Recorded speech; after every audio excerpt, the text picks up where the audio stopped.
G'day folks, Scott here. Welcome to another video. Today I'm reviewing The Mummy. The Mummy is directed by Alex Kurtzman and stars Tom Cruise, Russell Crowe and Sofia Boutella. This is Universal Studios creating what they are now naming the Dark Universe, which is where they want to have an expanded universe including, your traditional Dracula, Wolfman, Mummy, Invisible Man perhaps, Creature from the Black Lagoon, all those stable original Universal Studio horrors, Frankenstein from back in the day. And they're clearly getting a piece of that Disney's Marvel Universe and DC's expanded universe, piece of the action to try and make a multi-film franchise. Now, the movie starring Tom Cruise, really, I'm not the biggest Tom Cruise fan. Across his body of work, I have liked some of the stuff. I really enjoyed Mission Impossible 1. I liked Collateral. I really was pleasantly surprised with Edge of Tomorrow that he did a few years ago. That was a pretty solid film. But the guy's hit and miss, and I could take or leave him in most circumstances. So him being attached to this film did nothing to really get me excited about it. I'd seen a few interviews with him a while back where he was talking about, how much he loves horror and how he wants to reboot these franchises and bring horror back to the masses and all. And being a big horror guy, I don't need him to champion my genre, so that wasn't really getting off on the right foot for me either. So I guess I've started with The Mummy because the 1999 Stephen Sommers Mummy starring Brendan Fraser was a huge success. It was a pretty entertaining movie. It was well written, it was funny, it had cool special effects at the time. They got many sequels out of it, most of which were terrible. So it made sense that they would start here. The problem is that they basically told you the same story again. Now, as you know, for the last year, if you've watched any of my movies, I'm always banging on about the fact that I no longer watch trailers for movies. I haven't done so since Suicide Squad last year, and I avoid trailers for everything I care about. I decided to keep this as an exception to the rule. I didn't give a shit about this movie. I didn't expect it to be any good. In fact, I expected it to be like Independence Day 2 terrible. So I was like, okay, I'm going to watch all the trailers for this movie before I see it and see how it affects my experience.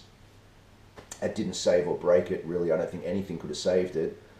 What it did do was reinforce my opinion that trailers are still ruining movies. The trailer for this film gives away the entire film bar maybe 2 plot points that I might discuss later, but literally chronologically gives away the entire movie from the beginning to the end. Every major set piece, every action piece, most of the attempts at humor, it was ridiculous. So, I went in expecting that I'd already seen the movie. I went in expecting that I'd be able to film this review for you and just be passionately shitting on this movie and telling you how awful it was. Excuse me. To be honest, it wasn't even good at being bad. It was a very cardboard movie. It really didn't have a lot to offer. My biggest problem with it were the supporting cast. What made the Stephen Sommers movie was so good, apart from Brendan Fraser, was the supporting cast in that were entertaining. They were all a diverse range of actors and characters, and they all worked together really well to bring you, a well-written, funny, entertaining, not really scary, but, fun experience. This one is just cardboard and bland. So, look, I'm going to get into spoilers in a sec, so if you're expecting a piece of shit, then go see it, if you're a big Tom Cruise fan, you'll probably enjoy it. If you're a very low-key, mild horror fan, then it might be enough to give you that sort of low-end horror satisfaction, but, it's pretty average. It's not doing anything you've never seen before. I really struggle to recommend it unless you're just a die-hard movie person and you just want to go and see something at the cinema and, attempt to have a good time. So from here on out, I'm going to talk about everything that was in the trailer and, a few other things that weren't, so consider this your spoiler warning. This movie is exactly the same as the other one. There's different locations and different twists and turns on the same story elements, but it's the same film. It begins in a time of war, in a moment of turmoil. Something happens that exposes something that was hidden under the sand, and our heroes come across a tomb where this mummy had been hidden. Now, the mummy in this movie is played by Sofia Boutella. She was the best thing about this movie. She was fine. I'm not bagging her out. You may know her as the chick with the swords for legs in Kingsman. She was fine in that too. She was fine in this. The problem for me with the mummy in this movie is in the original the original mummy is the 1932 Boris Karloff. I'm talking about the 1999 one with Brendan Fraser. In that movie, Imhotep, who was the mummy, was someone who had fallen in love with the pharaoh's concubine or wife, whatever she was. It was a forbidden love. They got caught doing so. They killed the pharaoh to be together. They got cursed and condemned to eternal suffering. And so his entire story arc throughout that movie was him trying to get back to this woman he loved and to reunite and to, get back to what they had. In this one, it's the pharaoh's daughter who was going to rule everything and had been trained to be, the upcoming, ruler of Egypt. And at the last minute, his father has a son with this woman, and that baby is now going to become, the heir. And she, of course, kills everybody so that she can have all the power and stuff. And of course, that was the wrong thing to do. And she gets cursed, and she gets put into the tomb. And so her whole motivation is power, not love. And I think that was a big difference in this.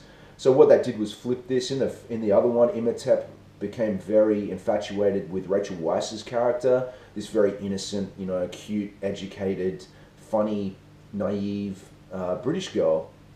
And he saw, what he thought was the reincarnation of his love interest in this girl. So he pursued her to get back to where he wanted to be throughout that film. In this one, the mummy latches onto Tom Cruise, and although she doesn't see him as a love interest, she sees him as a vessel to get back to the point where she was going to unleash hell and fury on the world and be in complete control of everything. But it's still the same story. War unearths the mummy's tomb. The hero unearths a mummy. The mummy pursues the hero or the hero characters for the rest of the movie. End of story. Same movie. What the 1999 Mummy did very well was the supporting cast were funny and entertaining, and like I said before, they were a diverse range of characters. In this, Tom Cruise has this sidekick companion buddy who was fucking awful. He wasn't funny. He was terribly written. He was just going through the numbers of, like, if you had a checklist of everything a stupid sidekick should do, that's this guy. The main difference between this and the other Mummy movie was the other Mummy movie was pretty well written. I just watched that movie again with my kid recently before my wife, my kid and I went and saw this movie. And having just watched it recently, although the special effects have obviously aged a fair bit and a lot of the CGI was pretty hokey, it's still a funny, well-written movie with endearing characters, and it's somewhat entertaining, It's not a horror movie, it's a fun adventure movie. This is terribly written. The actors in it aren't necessarily bad. The performances aren't necessarily awful. It's pretty well directed. Like, the action set pieces are well done. Tom Cruise is always doing all his own stunts. He's very good at doing that. The problem is the dialogue, especially in those opening sequences that introduce Tom Cruise's character and his sidekick companion character guy. There's no chemistry between them. The attempts at humor are cardboard and fake and false and awful. They unearth the mummy's tomb, and then they introduce the girl character, like the love interest of Tom Cruise, into this. Can't even remember her name, can't remember the actress' name. She was awful as well. She's supposed to have been, the archaeologist, the one who understands everything, the one who knows the history of Egypt. Finding this tomb was her life's work. And between her and the sidekick guy, they were just lame. There was nothing to bounce off each other. The attempts at humor fell flat. I watched it in a pretty full audience, and there was the odd, like, from the odd crowd person at what was going on screen, but really, it was a very quiet screening. Like, people weren't scared, they weren't laughing, they weren't really reacting at all. It was just a bunch of people sitting there watching the screen. Now, in its defense, some of the Mummy stuff was actually pretty good. There was elements in this that were much more of a horror movie than the 1999 Mummy. Specifically when the Mummy first comes back and gets out of her sarcophagus, and like in the other Mummy movies, they would suck the life out of humans to revitalize themselves and try and get themselves back to being powerful. And when she did that, the effects on doing that and the corpses of the dudes she sucked the life out of were pretty well done. And then she would bring them back to life to be her, like, minions and stuff, and the way they moved and went about their stuff was pretty cool. And that was definitely more of a strong horror element than what had been in the other Mummy film. Russell Crowe, again, this is in the trailer, so I'm not spoiling anything. He plays Dr. Henry Jekyll, who of course is also Edward Hyde. He's like the story guy, the guy who, like, breaks everything down and explains everything, and has this this kind of office. It's a sealed thing, and he has all these, like, oddities and hints of, like, other universal monsters and things like that. And it's like in a bunker, and it can be locked down. So at one point he goes all Hyde instead of Jekyll, and The problem there was that he didn't seem dangerous enough to have justified the huge door locking and the bolts going in and the smash-proof glass and all that. Like, he just wasn't that dangerous. And I was like, well, that seemed like a wasted opportunity. He was fine in it. Like, Russell Crowe is Russell Crowe. He's a decent enough actor. It's just, again, everything was just like, there were moments where it could have gone somewhere and it just didn't seem to go anywhere. So between him and the blonde girl, they were really the vessel for explaining, the story as Tom Cruise sort of fumbled his way through it. Now, one spoiler, and again, if you want to avoid spoilers, you should have already been left, is the thing that shit me and actually made me angry in this movie was the dumb comedy sidekick guy dies. And then for the rest of the movie, he's a ripoff of one of my favorite movies, being American Werewolf in London.